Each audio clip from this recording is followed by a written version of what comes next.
Movies, books, songs, they influence us as people, right? They shape our opinions about things. They shape our opinions about other people who exist in the world. This really necessitates the kind of study that we do. I'm David Bamman. I'm an associate professor in the School of Information. And I've been challenged to give the 101 for cultural analytics in 101 seconds.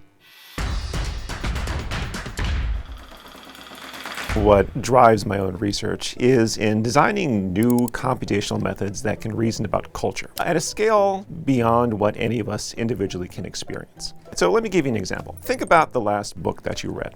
Now, how much of that book revolved around men as character? If I ask individual people, everyone's going to have their own individual answers based on what book they read. But really, an amazing thing happens when we ask this question about 100,000 books. We find that men as characters show up 3 times more often than women do. It hasn't changed over 200 years.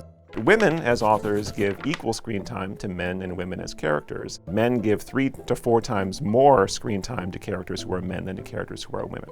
So putting numbers on it is a different kind of epistemology.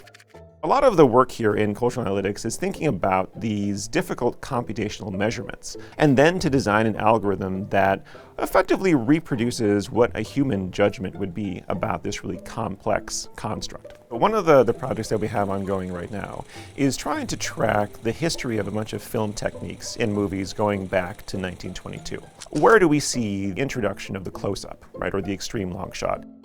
We've also done lots of interesting studies on narrativity, how much a song tells a story. 90% of the people who I asked tell me that they think songs are telling fewer stories today. What we find is that, contrary to that expectation, songs are telling much more stories now. We see hip-hop and rap as being very, very strongly narrative genres.